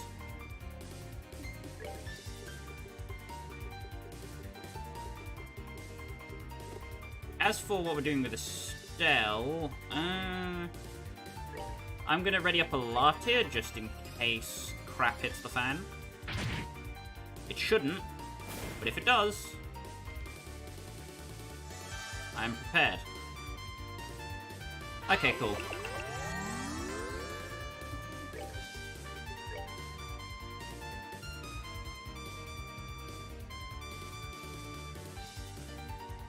Let's check if the female whale frog can be Chaos Branded. I don't think she can, but... Never mind! I rescind my statement. This fight is easy. I am sorry for lying to you all. God damn.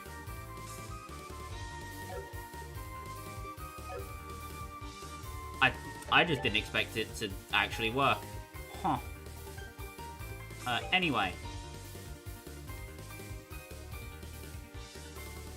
The fly skippers can be quite deadly as they leech HP.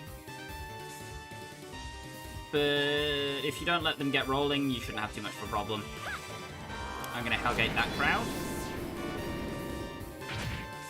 And the female whale frog is gonna do a lot of murdering for me.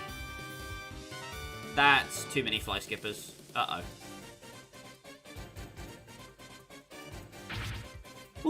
Okay, I'm glad that missed, otherwise I was screwed.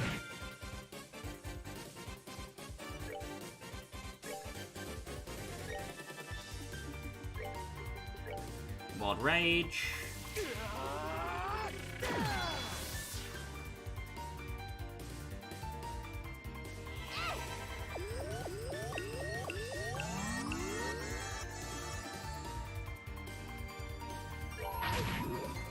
No! Damn it.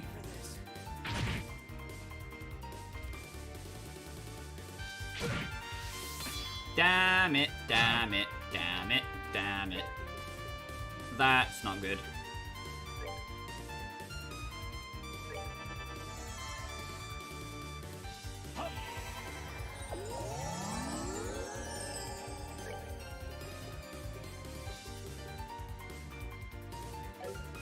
Ah, oh, damn. Olivia's gonna die if I don't do this right.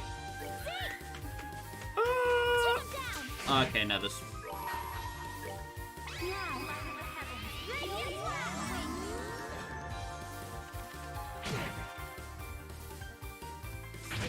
Oh, come on! Ah! Well. That is unfortunately an L. We take those, apparently. But, yeah, I guess, you know. Through the power of Chaos Brand, we take easy dubs.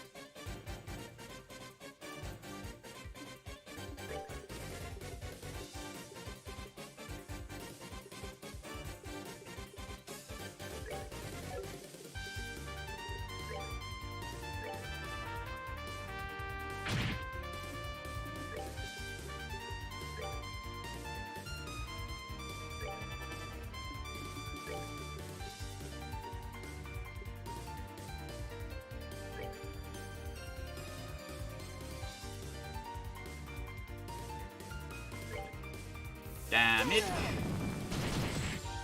And I got the seal up on the big one. Woo! Yeah, baby! That's what I'm waiting for. That's what it's all about. Woo!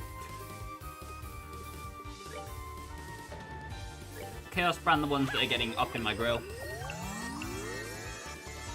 Woo! Bonk. I may have to S-break with Estelle before I have Fuck Up ready. Oh, wait, never mind.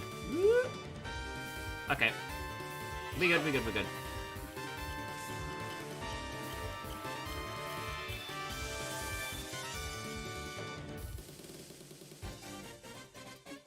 This didn't exactly pan out the way I was hoping it would, but it also could have gone quite a lot worse. Never mind. Ow. Yeah, that's about as worse as it could have gone. Uh-oh. The Chaos Branded one moving away instead of attacking is annoying.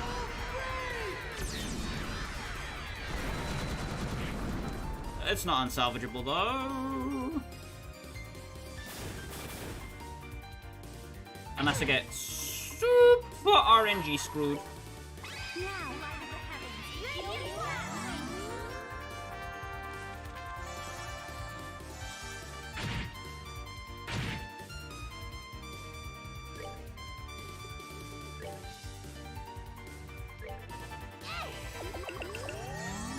Here that.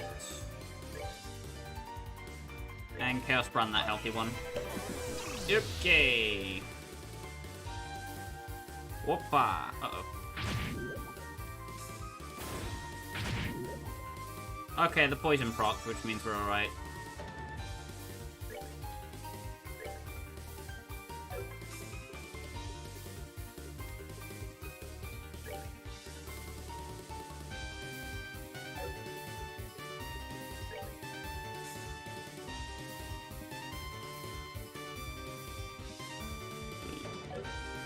Bonk.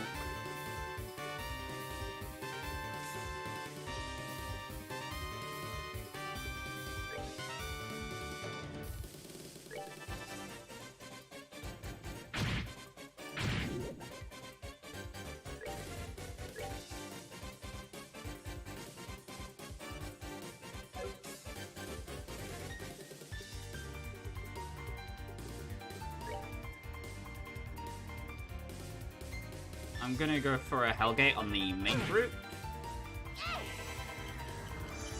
Oh boy. Yeah, okay, that's damage.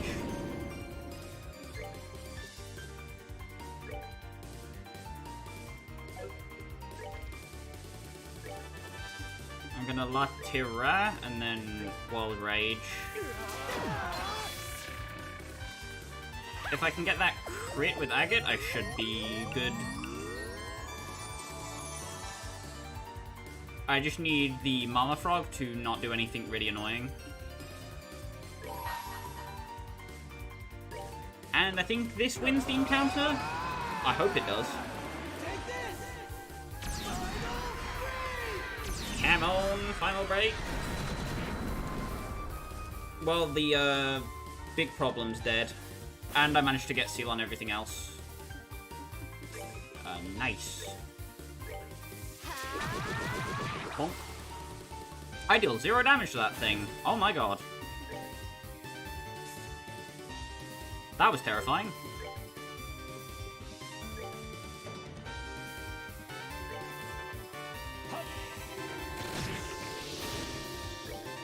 A little bit of soul blur. Bonk. And it is done. God bless Chaos Brand Cheese. Don't you love it?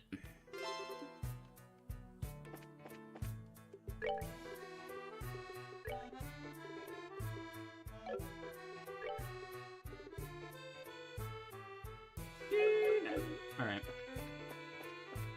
What else? I don't believe there's anything else, actually. I think we're good. Haha. Okay, yes.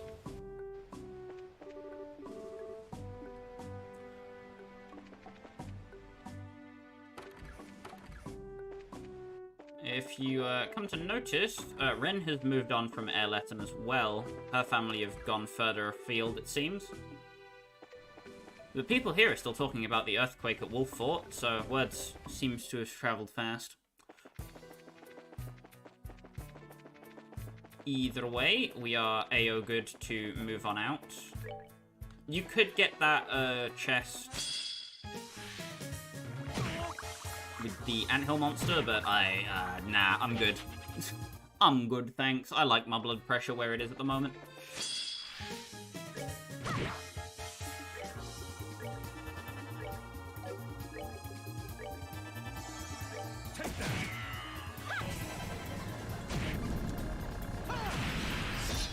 Shred through those encounters. Don't see why not.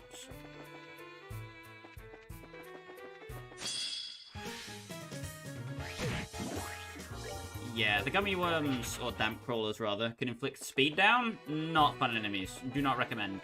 No, no.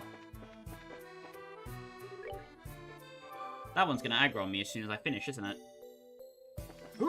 Okay, I'm good. So the fishing you can do here.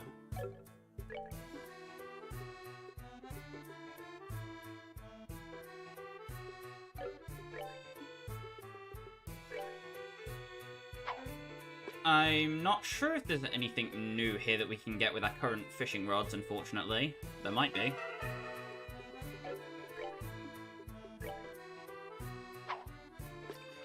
Does not seem like it.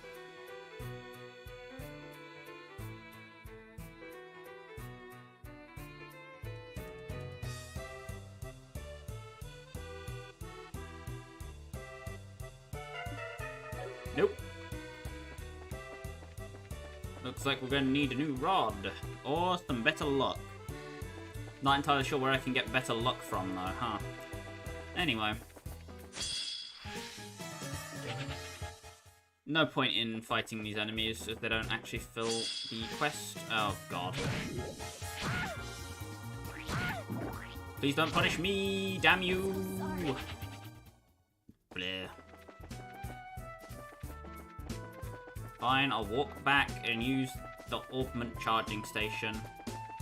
Bleh.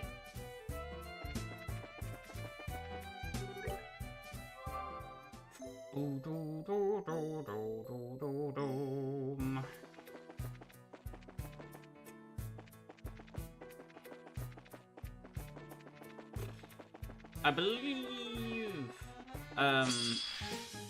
we may also have access to an ultimate spell for the space element, but I'm gonna have to double check if we actually do or not. If I do, it would be really funny, because I can, like, nuke encounters, but,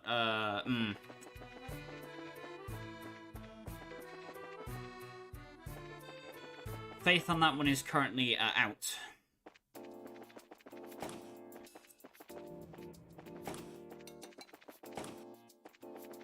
Either way.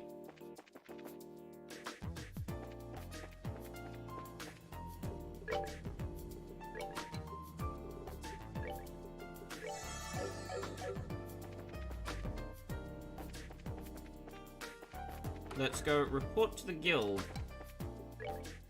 about that monster. Done and dusted. And let me just check the request board, see what I've done.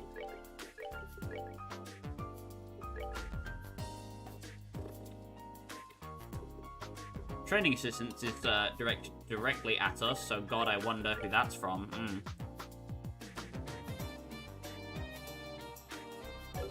Mantrap. Great.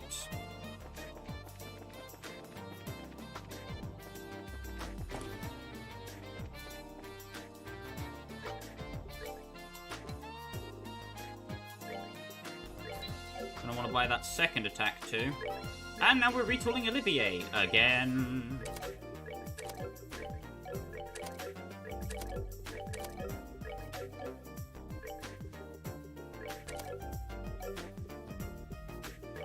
Where is my Heaven's Eye?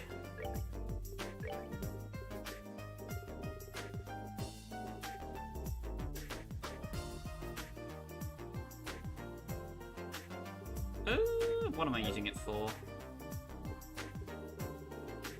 Nothing as far as I can tell.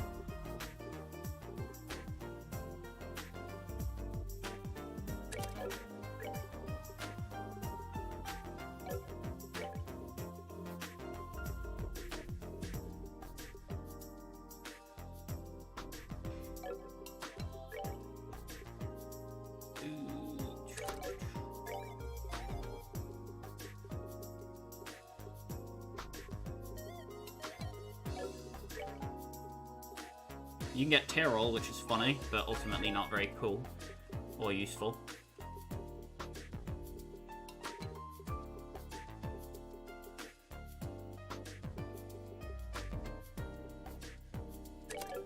Either way, we'll think about if they'll set up later. We'll get back to it. Oh no, wait, I need the luck quartz actually. Damn. F. Brain death. So, I believe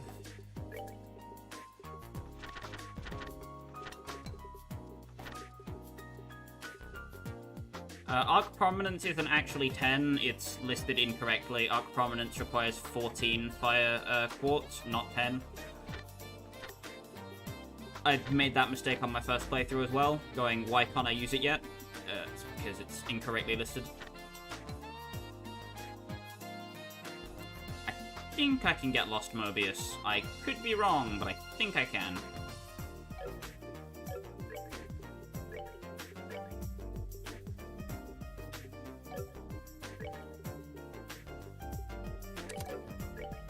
Cut to luck.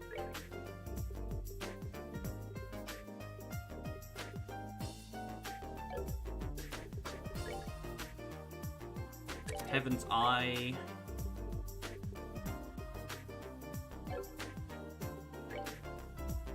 Absorb. Where am I getting that last point from? I do not remember. Oh yeah, it's range or move. Brain death.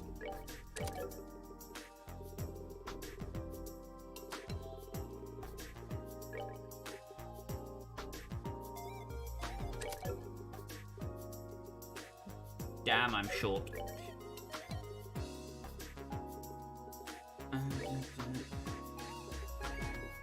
5 for 4.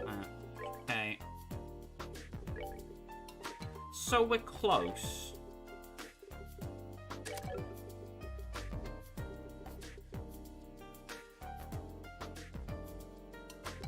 Unfortunately, we just can't get the earth quartz required, or we'd be there. That's unfortunate. I don't actually remember when we get access to enough quartz to do it. Either way, it's cool.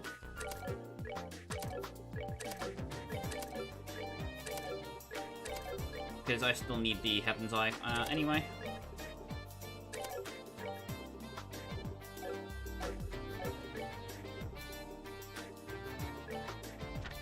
So we have... Where is it?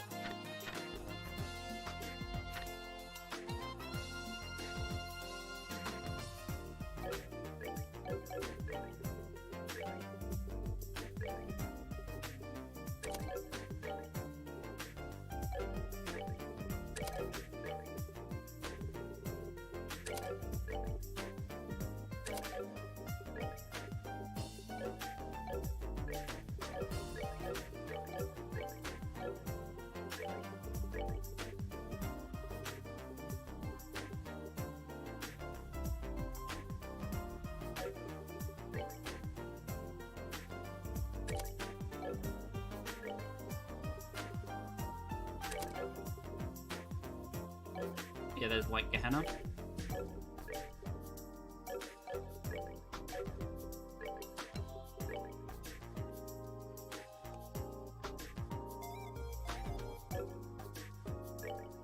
And where's the other list? That's Junior. Bruh. How much was it in FC, actually? I need to check. Well, only 8. Eesh.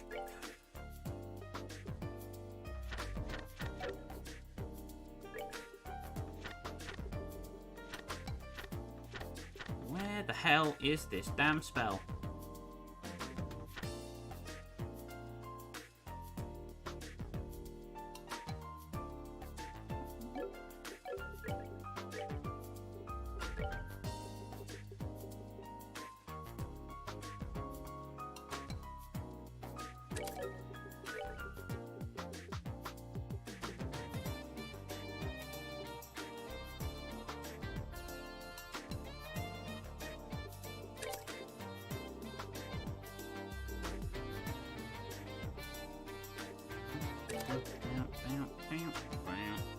Art setup, fun.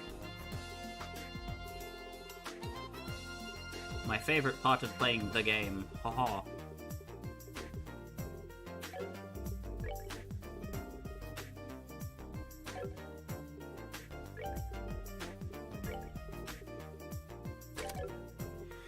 That's what I was looking for, I just couldn't remember how to make it.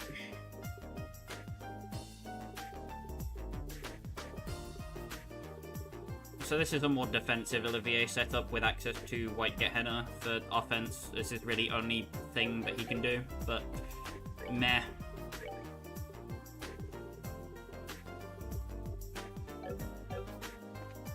I believe... check.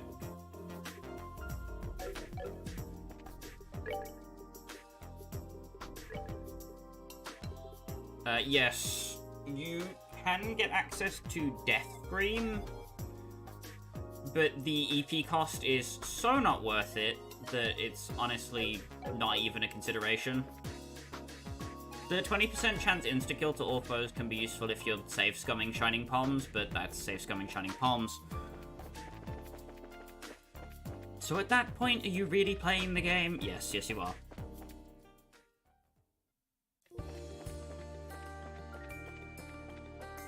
Anyhow, the Ritter Roadway, the direction we're heading out to first. I did set a style back up, right? No.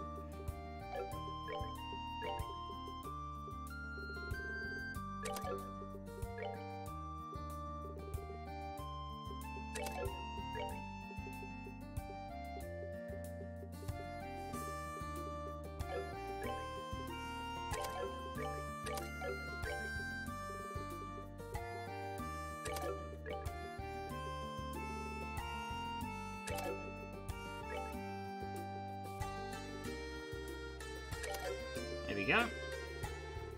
It still has like a fire quartz setup. Agate doesn't need to do anything else. Agate's fine as he is. You can get a HP 2 on him if you want, which I'd recommend doing sooner rather than later, because he's your only tank.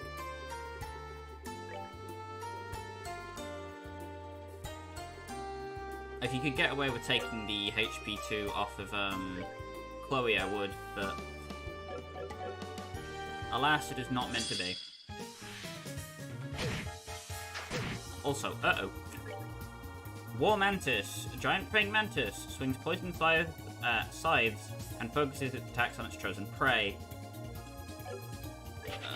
They have a chance to insta-kill, I think. Don't quote me on that because I do not properly remember, but I think they can, so avoid them at all costs. They are not a fun enemy to deal with.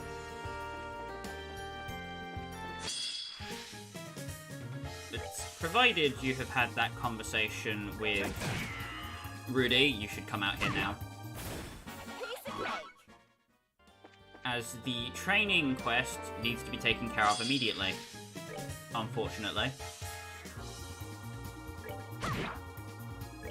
Armored rabbits, not too much of a fuss, honestly. Just make sure Agate's at like 200 CP and you're all good. And you get a white Gehenna. And you get a white Gehenna. Murder. And 1,300 damage. Olivier is overpowered once again, fools! I love this stupid character. Anyway. With the overpowering complete.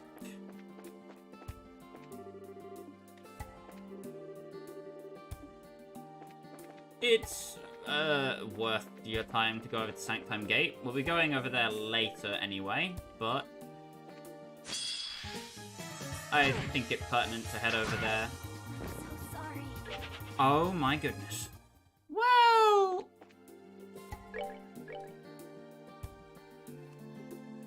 man.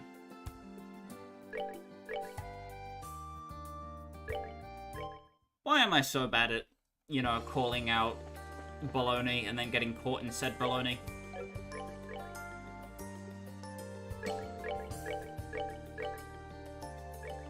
Make a new save. I have a new mouse. I apologize if it's clicky-clacky. I haven't worked everything out yet. Anyway, Sanctum Gate. Blah-de-blah. Success. Whee! So, Sanctime. We head in.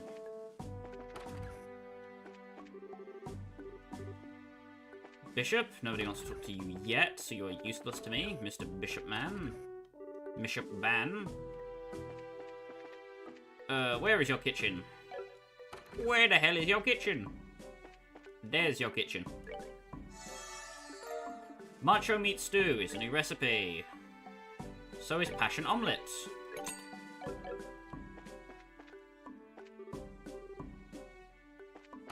They have their own maid? Damn.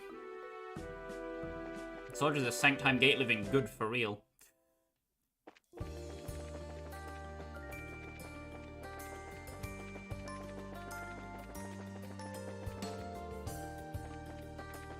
In Howzamahoozits. Laced Fortress. Let's make our way up the road. Soldat Army Road. Filled with pretty much the same monsters that you'd see on... What's the name of it? The road we just came off of. I can't remember what it's called. My god. I only just come from there. Anyway, that has the Perilous Meatballs. In case you missed them yet again. Here they are.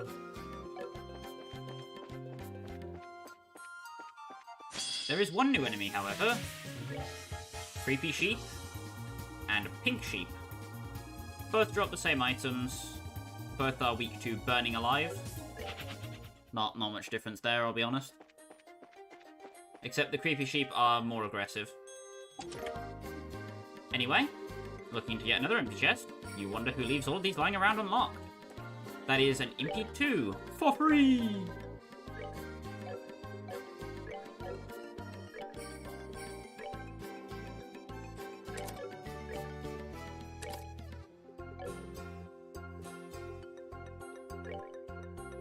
God, just looking at agates loadout makes me sad. I really did this man dirty.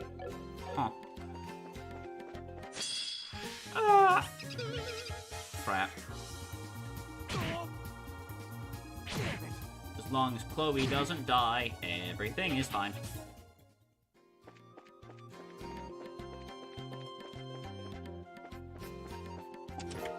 There's a Tiro bomb.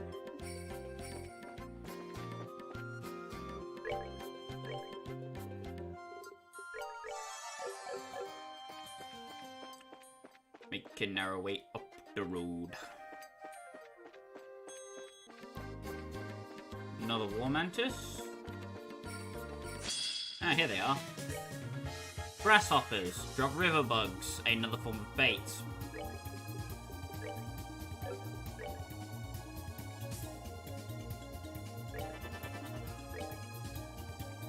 I'm gonna get Chloe to poke one. Because I'd like enough for a comfort at the very least. And then I won't get you to death. You have been gehended. Bang. I love this stupid ability.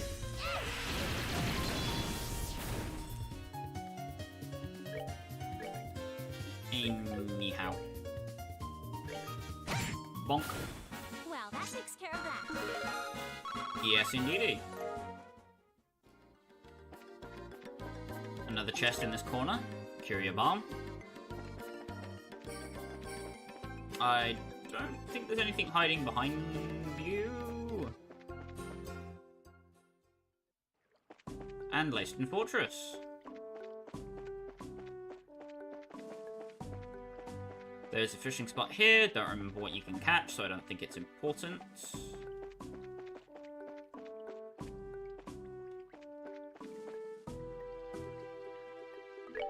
Anyhow, I'd rather not drag the stream out for another 2 hours and break my voice like I did last time. So next time on Trails in the Sky SC, almost said FC out of habit, we're going to be checking out Leyston Fortress and helping the soldiers out with their training, and then getting back to work. Cheers for coming by, everybody. Stay safe, and until we meet again, bye-bye.